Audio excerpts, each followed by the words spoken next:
O sentimento geral das populações do mundo é de algo que esteja em crise. O mundo vive em crise. Esse sentimento está no Brasil, está arraigado por toda a população nacional, mas se nós verificarmos os povos do mundo, não há aquele que esteja numa fase boa de progresso econômico, de distribuição de riqueza, de inserção das minorias e dos grupos explorados nas sociedades. É uma fase, de fato, de um retrocesso muito grande destas sociedades. Há muitos que dizem que a culpa disso é por conta de políticos que não tenham grande capacidade ou que estejam agindo em retrocesso. Também, parcialmente, é isto. Mas o fundamental é que nós vivemos uma crise do capitalismo. Quando nós observamos o que se passa no Brasil, quando nós observamos o Trump nos Estados Unidos, nós vemos que o capitalismo mundial vem, pelo menos em algumas décadas, sofrendo um grave problema, que é justamente o fato de que não consegue mais dar conta da sua reprodução. Portanto, as empresas, o lucro que elas tinham, as grandes multinacionais, aquelas grandes corporações que dominam o mundo, elas não são muitas corporações, elas estão na conta de 500 empresas que dominam o mundo. Estas empresas, elas têm, pelo menos há 30, 40 anos, um modelo de negócios, um modelo de acumulação de dinheiro que tendencialmente é péssimo para a própria estrutura das sociedades. Isto nós chamamos no dia a dia de neoliberalismo. Então as empresas fazem o que querem, elas pagam salários baixos aos seus empregados. Por causa disso, uma grande massa da população não tem como consumir, ou pelo menos não tem uma capacidade de consumo tão alta como poderia ter com um salário elevado. Por conta disso, o neoliberalismo tem sempre um grave problema, e esse problema está no fato de que, ao apertar, ao fazer arroxo salarial, ao acabar com as condições sociais da população, nós não temos um mercado mundial suficiente para o seu desenvolvimento. Esta tragédia do capitalismo, deste modelo capitalista, vem pelo menos desde a década de 1970. Os seus resultados se veem no mundo inteiro, são crises por todos os países. É que por muito tempo estas crises foram pagas, essas crises estouraram em países periféricos da economia mundial. Brasil, América Latina, Ásia, África, mas desde o final da década de 1980 já vem sendo pagos pela periferia da Europa. Então os países do leste europeu, a própria União Soviética, quando quebrou, estava pagando a conta de um sistema capitalista mundial, e então, já nos anos 2000, essa crise chegou no capitalismo central. Nós vemos que a Europa, Grécia, Itália, Espanha, Portugal, França, também Alemanha, há um movimento nesses países de uma quebra econômica. E nós observamos isso também nos Estados Unidos. Esta massa da população que vota no Donald Trump, além de ter sido cultivada historicamente por décadas e séculos, no que há de pior em termos de formulação política, em termos de ódio, preconceito, racismo, ignorância. Além disso, essa população também está desempregada, também está com condições muito aquém do mínimo existencial. Portanto, nós observamos que nós temos aqui um caldo de cultura. Eu diria tranquilamente que a nossa crise de hoje do capitalismo está no mesmo patamar de outras grandes crises capitalistas, como aquelas que levaram à Primeira Guerra Mundial e à Segunda Guerra Mundial. Nós tivemos nesse período na Europa um fenômeno horrendo, talvez o pior fenômeno da história do capitalismo, que foi a ascensão do nazismo e das variadas formas de fascismo. Massas sem emprego, massas sem condição econômica, com uma educação parcial, e que eu chamo de educação parcial. As pessoas têm até escola, as pessoas sabem até ler, escrever, fazer contas, mas não tem cultura, não tem um estado de elevação de espírito, não tem uma posição, inclusive, humana, de fraternidade, amor ao próximo, respeito pelas diferenças alheias. Todo este caldo que nós temos hoje no mundo, de visão de mundo, nós também tivemos isso ao tempo do fascismo e do nazismo. O Trump ainda não é um fascista como eram Mussolini, como era Franco, como era Hitler, como foi Salazar.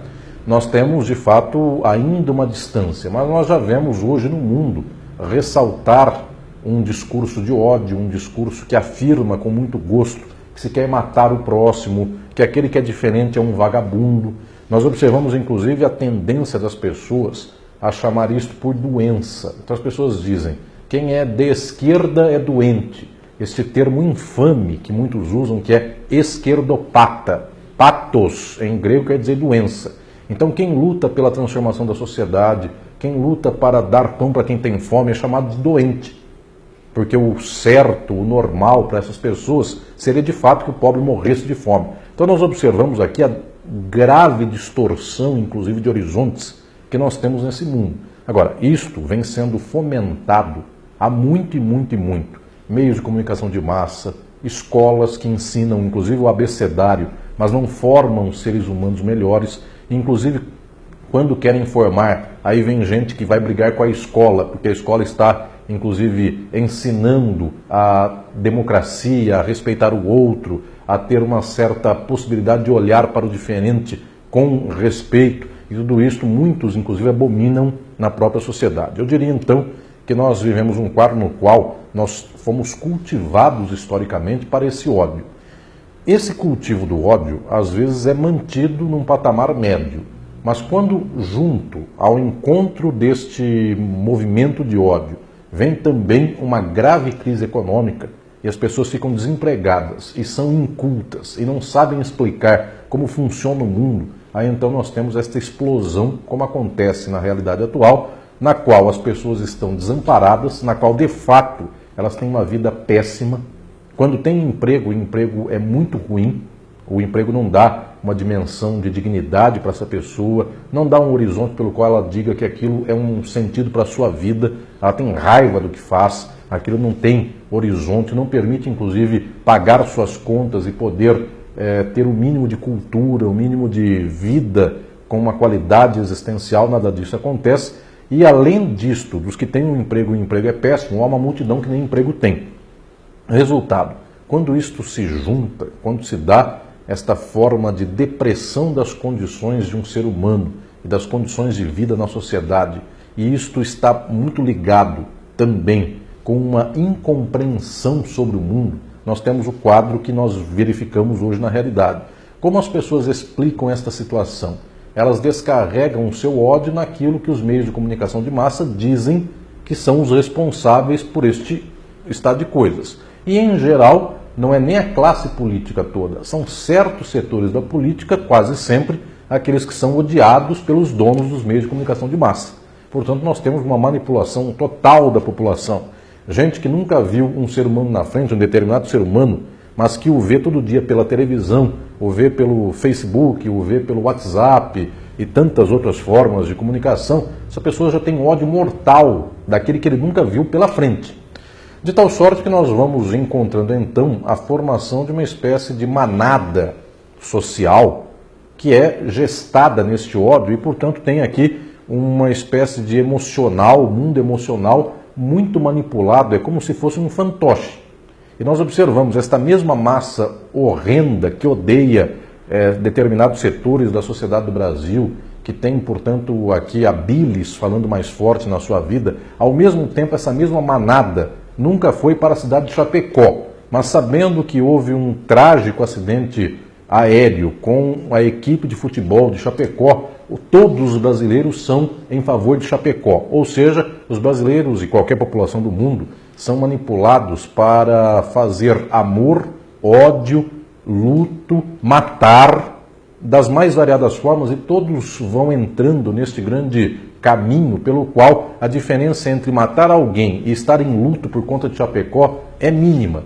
Nós observamos aqui como as pessoas, inclusive nas redes sociais, ora vestem verde porque morreu o time de Chapecó, ora vestem cores tais e quais porque assim está a moda, e para ser fascista basta que a maioria se torne fascista também. Então, para usar uma camisa verde fascista, ou para usar a camisa da CBF, esta entidade das mais corruptas do mundo, para defender o fim da corrupção, nós vemos multidões no Brasil fazendo isso. Inclusive, uma camisa do Brasil, que para os termos do orgulho futebolístico nacional, acabou de perder faz algum tempo, 2 anos, de 7-1 para a Alemanha. E mesmo assim, com este orgulho ferido, as pessoas pleiteiam o fim da corrupção com a entidade mais corrupta estampada no seu peito. Resultado, nós temos hoje no mundo massas que são muito informadas. Só que a informação que essas massas têm é a mais rasa possível. As pessoas sabem um pouquinho de muita coisa. Não é como no passado que a pessoa tinha um certo desconhecimento ou uma certa ignorância da maioria dos assuntos e conhecia alguns que eram aqueles muito próprios da sua vida. Hoje há uma certa ignorância geral com uma pontinha de conhecimento de muita coisa. Então, se alguém não sabe cozinhar, abre a internet e tem um vídeo explicando como cozinha. Se alguém não sabe sobre política, também tem alguém na internet num vídeo de 2 minutos xingando alguém. E isto para ele é a política, é a explicação da política. Ele não vai ler uma obra de Aristóteles sobre a política, ele não vai ler o que Rousseau escreveu sobre a sociedade, o que Marx escreveu sobre o capitalismo, o que Foucault falou sobre as minorias. Isto não está na conta da maioria da população. Quando eu digo que não está, está disponível para qualquer um. Basta tentar saber quem foi Foucault, Marx, Aristóteles, Rousseau. As pessoas teriam acesso rápido na internet a tudo isso. O que ocorre é que elas não vão chegar a isso. Elas vão ver alguém que num certo programa pela internet, pelo YouTube, esta pessoa vai xingar alguém e se bater na mesa e se falar palavras esdrúxulas, melhor ainda. Então as pessoas vão ter certeza de que alguém é do mal, alguém é do bem. E observemos nós, voltou esta indigente compreensão de mundo, que já tinha sido afastada faz muito tempo, mas voltou no senso comum das pessoas esta ideia de dividir os seres humanos, a sociedade, ou então os grupos sociais, entre pessoas do bem e pessoas do mal. Isso é de um moralismo tacanho, ridículo, é uma forma de compreensão esdrúxula, mas tudo isso voltou. Por quê? Porque, de fato, as pessoas estão vivendo um momento de profunda depressão social, econômica. O capitalismo não é inclusivo, o capitalismo não dá para as pessoas condições de vida plena, por mais que o capitalismo tenha dado avanço tecnológico. Mesmo assim, a pessoa tem hoje um celular, tem hoje um meio de comunicação pelo WhatsApp, mas isso a torna escrava deste meio de comunicação, então ela continua trabalhando em casa, ela responde e-mails no celular, ela manda mensagem para o seu chefe, a chefe chama para trabalhar às 5 da manhã, então ela está notificada e ela vai trabalhar. O resultado, até os meios que dão possibilidade de acesso a uma outra qualidade de vida para a população, tudo isso teve uma mudança drástica, não é para a dignidade, para o avanço, para a plenitude do ser humano. Pelo contrário, são formas tecnológicas para fazer com que a exploração contemporânea se torne de um nível em um nível, se chegue a um nível ainda maior.